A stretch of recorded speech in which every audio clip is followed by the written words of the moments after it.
नमस्कार। आज की क्लास में आप सभी का स्वागत है। पिछली क्लास में हमने पढ़ा था पश्चिमी मरुस्थलीय प्रदेश। आज की क्लास में हम पढ़ने वाले हैं अरावली पर्वतीय प्रदेश। तो आइए शुरू करते हैं। देखिए, अरावली पर्वतीय प्रदेश।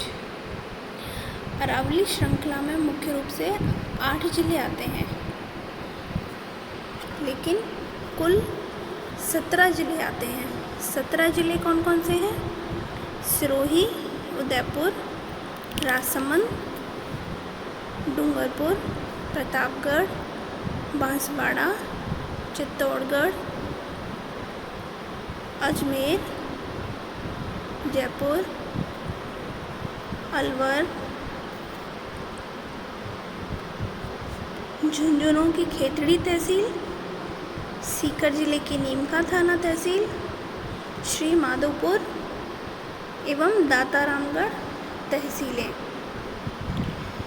इन सभी एरिया में अरावली पर्वत श्रृंखला विस्तृत है। अरावली पर्वतमाला दक्षिण पश्चिम से उत्तर पूर्व की ओर फैली हुई है। राजस्थान का जो कुल क्षेत्रफल है उसके 9.3% भाग पर फैली हुई है। अरावली पर्वतीय प्रदेश वाला जो एरिया है वहाँ पर राजस्थान की 10% जनसंख्या निवास करती है। यहाँ जो औसतन वार्षिक वर्षा है वो है 50 सेंटीमीटर से 80 सेंटीमीटर तक। जलवायु कौन सी है? उपाद्र है। अरावली पर्वतमाला की तुलना अमेरिका में अपलेशियन पर्वतमाला से की गई है। क्यों? क्योंकि यह विश्व की सबसे प्राचीनतम पर्वत श्रृंखला है। वैसे तो अरावली पर्वत श्रृंखला की कुल लंबाई 692 किलोमीटर है, लेकिन राजस्थान में इसकी जो लंबाई है वो 550 किलोमीटर है, जो कि खेड़ ब्रह्मा सिरोही से झुंझुनू खेतड़ी तक फैली हुई है। अरावली की जो चौड़ाई है वो दक्षिणी भाग में अधिक है, उत्तरी पूर्वी भाग में कम चौड़ाई है। अरावली का जो सबसे न्यूनतम विस्तार है वो अजमेर में है और सबसे अधिकतम विस्तार उदयपुर में है। सबसे ऊंची चोटी अरावली की है गुरु शिखर, 1722 मीटर या 1727 मीटर। ये कहीं पे 1722 मिलेगा आपको, कहीं पे 1727 मिलेगा। इसमें डिफरेंस ये है कि जो गुरु शिखर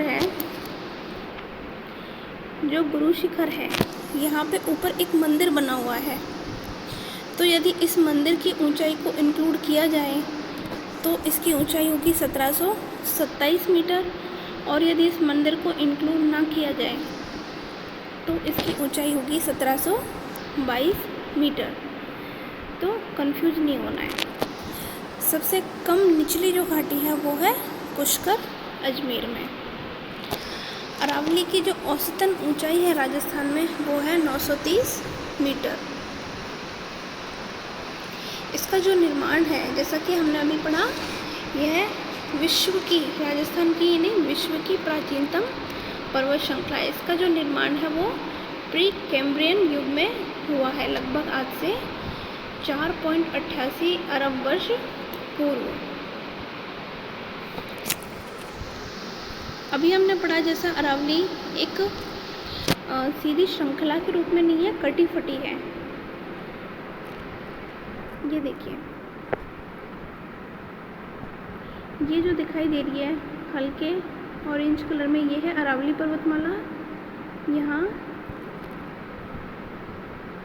से लेके और इस तरीके से ये कटी फटी जो दिखाई दे रही है, ये पूरी अरावली पर्वत श्रृंखला है। ये इसका दक्षिणी विस्तार है। यहाँ पे सबसे ज़्यादा दिखाई दे रही है, जो भी हमने पढ़ा था, उदयपुर में सबसे ज़्यादा विस्तार है। यहाँ अजमेर है, अजमेर में सबसे कम है, और आगे चल के उत्तर पूर्व में ये कटी फटी है। ये देखिए अरावली का सैटेलाइट इमेज है। ये अरावली पर्वत श्रृंखला है और इसके पश्चिम में रेगिस्तान है। चलिए आगे बढ़ते हैं। अरावली पर्वतीय प्रदेश को 3 भागों में बांटा गया है। उत्तरी अरावली, मध्य अरावली और दक्षिणी अरावली। उत्तरी अरावली में कौन कौन से भाग सम्मिलित किए जाते हैं? उत्तरी अरावली में है झुंझुनू, सीकर, अलवर और जयपुर। इसकी जो औसतन ऊंचाई है वो है 450 मीटर और सबसे ऊंची जो चोटी है वो है रघुनाथगढ़, जो कि सीकर में स्थित है। इसकी ऊंचाई है 1055 मीटर। औसतन ऊंचाई हमने पढ़ी ली है। इसका जो कुल क्षेत्रफल है वो है 22,488 वर्ग किलोमीटर। ये जो एरिया दिखाई दे रहा है ये है उत्तरी अरावली। उसके बाद में है मध्य अरावली। मध्य अरावली वाला जो क्षेत्र है इसमें अजमेर और कुछ भाग जयपुर और टोंक का आता है। इसका जो क्षेत्रफल है वो है 8,481 वर्ग किलोमीटर। यहाँ की जो प्रमुख चोटी है वो तारानगर है और जो सबसे ऊंची चोटी है वो है गोरमजी, जिसकी ऊंचाई है 933 मीटर। यहाँ पे अनेक दर्रे पाए जाते हैं। जो मध्य अरावली वाला जो एरिया है यहाँ पर कई दर्रे पाए जाते हैं, जिनमें जो प्रमुख दर्रे हैं वो है बर, झीलवाड़ा, सोमेश्वर, कच्छावाली, पीपली, सरूपा घाट, दिवेर और हाथीगोड़ा। ये कुछ प्रमुख दर्रे इस एरिया में पाए जाते हैं। उसके बाद है दक्षिणी अरावली प्रदेश। दक्षिणी अरावली जो है सबसे ज़्यादा विस्तृत है। अरावली की जो सबसे ऊंची चोटी है वो दक्षिणी अरावली श्रेणी में ये स्थित है, जो कि गुरु शिखर है। दक्षिणी अरावली की औसत ऊंचाई है 1000 मीटर।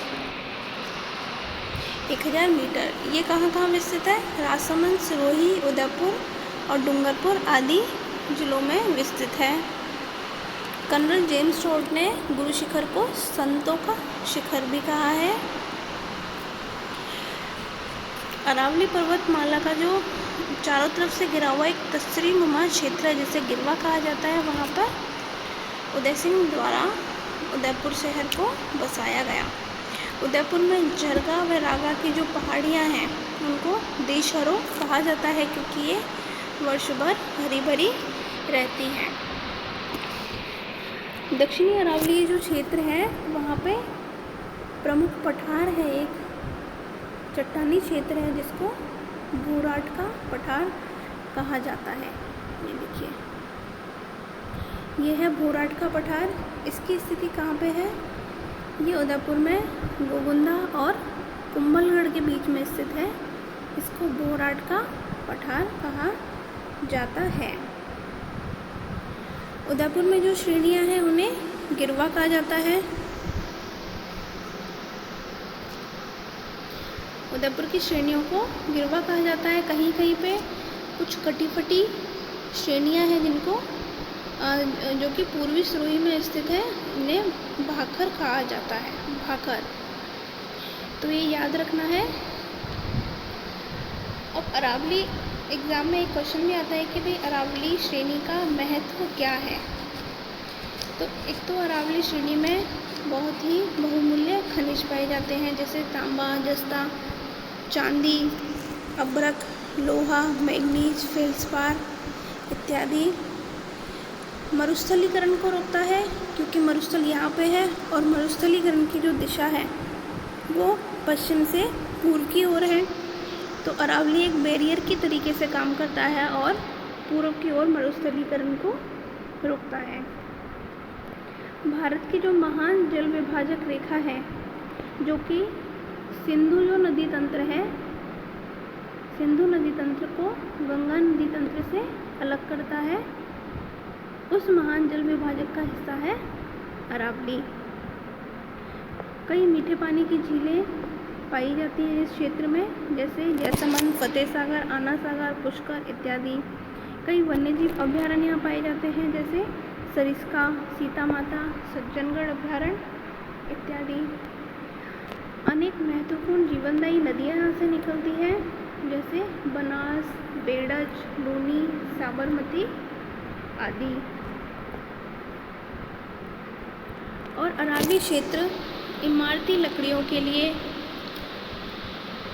ग्रेनाइट चट्टानों के लिए और मार्बल व्यवसाय इत्यादि के लिए अत्यधिक प्रमुख है। अब जैसा कि हमने पढ़ा कि यह विश्व की प्राचीनतम श्रेणी है, तो भूगर्भिक दृष्टि से, भौगोलिक दृष्टि से, भू आकृतिक दृष्टि से इसका महत्व बहुत ही अधिक बढ़ जाता है।